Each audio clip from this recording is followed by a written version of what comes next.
You ask Tiger to solve. This deals with linear equations with one unknown. The final result is x equals -4. Let's solve it step by step. Group all x terms on the left side of the equation.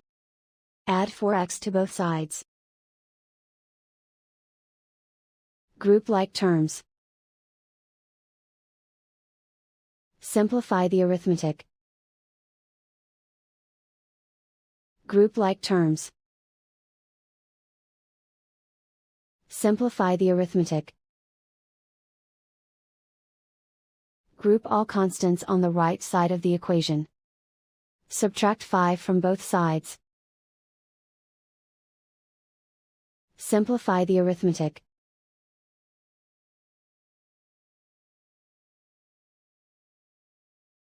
Isolate the x. Divide both sides by 6.